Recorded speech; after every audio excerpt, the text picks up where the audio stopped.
Students, তো আমি যেমন তোমাদেরকে বলেছিলাম যে তোমাদের মেজর থার্মাল যে পাওয়ার প্ল্যান্টগুলো আছে, প্রজেক্টগুলো আছে ওয়েস্ট বেঙ্গলে, তো সেগুলো নিয়ে আমি কিছু ডিসকাশন করব।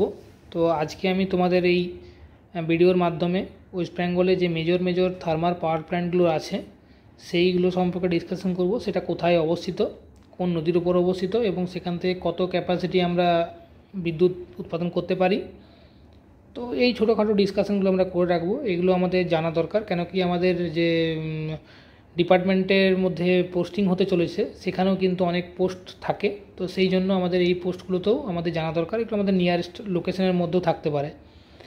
তো আর কথা না বাড়িয়ে আমি প্রথম ভিডিওর মধ্যে চলে গেলাম যে আমাদের মেজর থার্মাল পাওয়ার স্টেশন বা পাওয়ার যে প্রজেক্টগুলো আছে সেগুলো ওয়েস্ট বেঙ্গলে কোথায় কোথায় আছে। তো এইখানে আমি তোমাদের টোটাল 5টা মানে পাওয়ার প্ল্যান্ট হিসাবে আমি ডিসকাশন করব, যেটা মেজর ওয়েস্ট বেঙ্গল সবচেয়ে বড় সেগুলোই। তো ওয়েস্ট বেঙ্গলের সবথেকে বড় যেটা আছে সেটা হচ্ছে দেখো মেজিয়াটা সবথেকে বড় ওয়েস্ট বেঙ্গলের মধ্যে। ওয়েস্ট বেঙ্গলের লার্জেস্ট যদি তোমাকে জিজ্ঞেস করে তাহলে তুমি বলবে মেজিয়া। এবার তোমার জানতে হবে মেজিয়াটা কোথায়। মেজিয়াটা হচ্ছে বাঁকুড়াতে অবস্থিত। বাঁকুড়ার তুমি যদি কখনো আসানসোল গিয়ে থাকবে তাহলে ওখানে আসানসোল রানীগঞ্জের একটা রোড আছে, সেই রাস্তার মধ্যে ওটা কিন্তু পড়ে এবং প্রায় মোটামুটি 35 থেকে 40 কিলোমিটার ডিস্টেন্স পড়ে দুর্গাপুর থেকে। এটা কর্পোরেশন ডিভিসি দ্বারা পরিচালিত হয়, ডিভিসি দামোদর ভ্যালি কর্পোরেশন দ্বারা এটা পরিচালিত হয়। তার মানে তোমরা বুঝতে পারছো এটা দামোদর নদীর উপর অবস্থিত এবং এর যে টোটাল ক্যাপাসিটি সেটা হচ্ছে 2340 মেগাওয়াট। তাহলে আমি তোমাদেরকে ডিটেলস বলে দিলাম মেজিয়া সম্পর্কে। তোমরা মেজিয়া কিন্তু এটা জেনে রাখবে যে মেজিয়া হচ্ছে ওয়েস্ট বেঙ্গলের সবথেকে বড় থার্মাল পাওয়ার প্ল্যান্ট, যেখানে এটা ডিভিসি দ্বারা কন্ট্রোল হয় দামোদর ভ্যালি কর্পোরেশনে, এবং এটা বাঁকুড়ার মধ্যে অবস্থিত। এবং তারপরে তোমাদের যেটা নদী সেটা হচ্ছে দামোদর নদীর উপর অবস্থিত এবং টোটাল যে ক্যাপাসিটি সেটা হচ্ছে 2340 মেগাওয়াট। এবার নেক্সট আমি চলে যাচ্ছি ফারাক্কা। ফারাক্কাটা তোমাদের কোথায়? ফারাক্কা হচ্ছে মুর্শিদাবাদে অবস্থিত। মুর্শিদাবাদের মধ্যে তোমরা জানো যে ফারাক্কা ব্যারেজ আছে বা ফারাক্কার ওখানে তোমাদের পাওয়ার প্ল্যান্ট রয়েছে। তো এই ফারাক্কা পাওয়ার প্ল্যান্ট যেটা সেটা থার্মাল পাওয়ার প্ল্যান্ট, এটাকে Farakka super thermal power plant বলা হয়। তো Farakka super thermal power plant যেটা আছে এটা এনটিপিসি দ্বারা পরিচালিত হয় এবং এটা গঙ্গা নদীর উপর অবস্থিত। তোমরা জানো যে গঙ্গা নদীর উপর তোমাদের এই ফারাক্কা ব্যারেজটা আছে মুর্শিদাবাদের ওখানে, সেইখানেই তোমাদের ফারাক্কাতেই কিন্তু তোমাদের এই গঙ্গা নদীর উপরে তোমাদের ফারাক্কা থার্মাল পাওয়ার প্ল্যান্টটাও অবস্থিত আছে। এর টোটাল ক্যাপাসিটি হচ্ছে 2240 মেগাওয়াট। তো এই মোটামুটি ছিল ফারাক্কা সম্পর্কে। তোমরা আবার বলে রাখছি ফারাক্কা হচ্ছে মুর্শিদাবাদে এবং এনটিপিসি এটা কন্ট্রোল করা হয় এবং এই ফারাক্কার যে থার্মাল পাওয়ার প্ল্যান্ট রয়েছে এটা আমাদের গঙ্গা নদীর ওপর অবস্থিত এবং 2240 মেগাওয়াট টোটাল এর ক্যাপাসিটি আছে। এবার নেক্সট আমি চলে যাচ্ছি বক্রেশ্বর।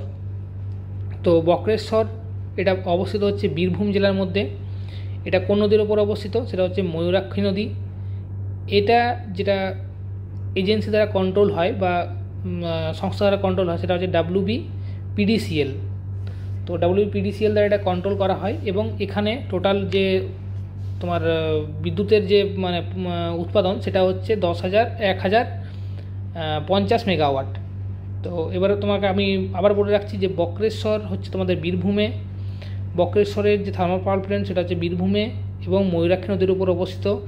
WBPDCL দ্বারা কন্ট্রোল করা হয় এবং এর যে ক্যাপাসিটি পাওয়ার ক্যাপাসিটি সেটা হচ্ছে 1050 মেগাওয়াট। এবার আমি চলে যাচ্ছি দুর্গাপুর স্টিল প্ল্যান্টে। তো দুর্গাপুর স্টিল প্ল্যান্ট তোমরা জানো দুর্গাপুরের মধ্যে অবস্থিত, যেটা এখন আমাদের পশ্চিম বর্ধমানের মধ্যে পড়ে। তো এরপরে তোমার যেটা কোন নদীর ওপর অবস্থিত তোমরা জানো, এটা দুর্গাপুর যে স্টিল প্ল্যান্ট সেটা দামোদর নদীর ওপর অবস্থিত এবং এই দামোদর নদীর ওপর অবস্থিত হওয়ার জন্য এটা ডিভিসি পুরোপুরি কন্ট্রোল হয় এবং এখান থেকে টোটাল 1000 মেগাওয়াট আমাদের মানে ইলেকট্রিসিটি কিন্তু জেনারেট হয়, পাওয়ার জেনারেট হয় এখান থেকে। তো এরপরে যারা দুর্গাপুরে থাকে দুর্গাপুর সম্পর্কে ডিটেলস তোমরা জানোই। নেক্সট হচ্ছে আমাদের কোলাঘাট। তো কোলাঘাটটা এটা কিন্তু পূর্ব মেদিনীপুরের মধ্যে পড়ে। তো পূর্ব মেদিনীপুরের মেছেদা বলে একটি জায়গা রয়েছে, তোমরা জানো থাকবে যে তোমরা খড়গপুর থেকে হাওড়া যাওয়ার রুটে পড়ো তাহলে তোমরা কিন্তু ট্রেনের লাইনে বা বাস লাইনে যে কোনো লাইনের মধ্যে তোমরা কিন্তু পেয়ে যাবে। তো যে কোলাঘাট যেটা কোলাঘাট তোমার থার্মাল পাওয়ার প্ল্যান্ট, এটাও খুব বড় থার্মাল পাওয়ার প্ল্যান্ট তো এটা তোমাদের মেছেদাতে রয়েছে, যেটা এখন পূর্ব মেদিনীপুর, এবং এটা রূপনারায়ণ নদীর উপর কিন্তু অবস্থিত। রূপনারায়ণ নদীর ওপরে কোলাঘাটটা অবস্থিত, এবং এখানে টোটাল যে তোমার পাওয়ার ক্যাপাসিটি সেটা হচ্ছে 1260 মেগাওয়াট। তো এই আমি 5টা তোমাদের কিন্তু আজকে ডিসকাশন করলাম। এই মেজর 5টা কিন্তু তোমরা জেনে রাখবে, যে প্রথম হচ্ছে মেজিয়া, সবথেকে বড় ওয়েস্ট বেঙ্গলের মধ্যে। এরপরে আমাদের ফারাক্কা আছে, বক্রেশ্বর আছে, দুর্গাপুর আছে, কোলাঘাট আছে। তো কোন কোন নদীর তীরে অবস্থিত এবং মোটামুটি কারা দ্বারা, কোন কোন এজেন্সি দ্বারা সেটা পরিচালিত হয়, সেই জিনিসগুলো কিন্তু আমার মনে হয় জেনে রাখা দরকার, যেটা তোমাদের পরবর্তী কোনো না কোনো ইন্টারভিউ হোক বা কোনো না কোনো নলেজের ক্ষেত্রে তোমাদের কিন্তু কাজে লাগবে। তো আশা করি ভিডিওটা তোমাদের ভালো লাগবে। ভিডিও যদি ভালো লাগে ভিডিওটা লাইক করবে, শেয়ার করবে। ভিডিওটা নতুন হয়ে থাকলে ভিডিওটাকে তোমরা বন্ধুর কাছে শেয়ার করে দেবে, এবং চ্যানেলে নতুন হয়ে থাকলে চ্যানেলটাকে সাবস্ক্রাইব করতে ভুলবেন না, নতুন কোনো নোটিফিকেশান যাতে তোমরা খুব সহজেই পেয়ে যেতে পারো। তো আজকে আমি তোমাদেরকে একটা কোশ্চেন করছি, সেটা সব থেকে কমন কোশ্চেন। সেটা হচ্ছে, তোমরা হাওড়া স্টেশন জানো, তো হাওড়া স্টেশনে টোটাল আমাদের কতগুলো স্টেশন আছে সেটা তোমরা কমেন্ট সেকশানে বলবে। কতগুলো প্ল্যাটফর্ম আছে, স্টেশন বললে ভুল হবে, কতগুলো প্ল্যাটফর্ম আছে নতুন আপডেট অনুসারে, এবং আমাদের যে এখন যে ট্রেন চলছে ওই আমাদের ইন্ডিয়ার মধ্যে সবথেকে ফাস্টেস্ট ট্রেনের নাম কি? এই দুটো কোশ্চেন কিন্তু আমি তোমাদেরকে করে রাখলাম। এটা কমেন্ট সেকশানে তোমরা কিন্তু আমাকে জানাবে। ধন্যবাদ।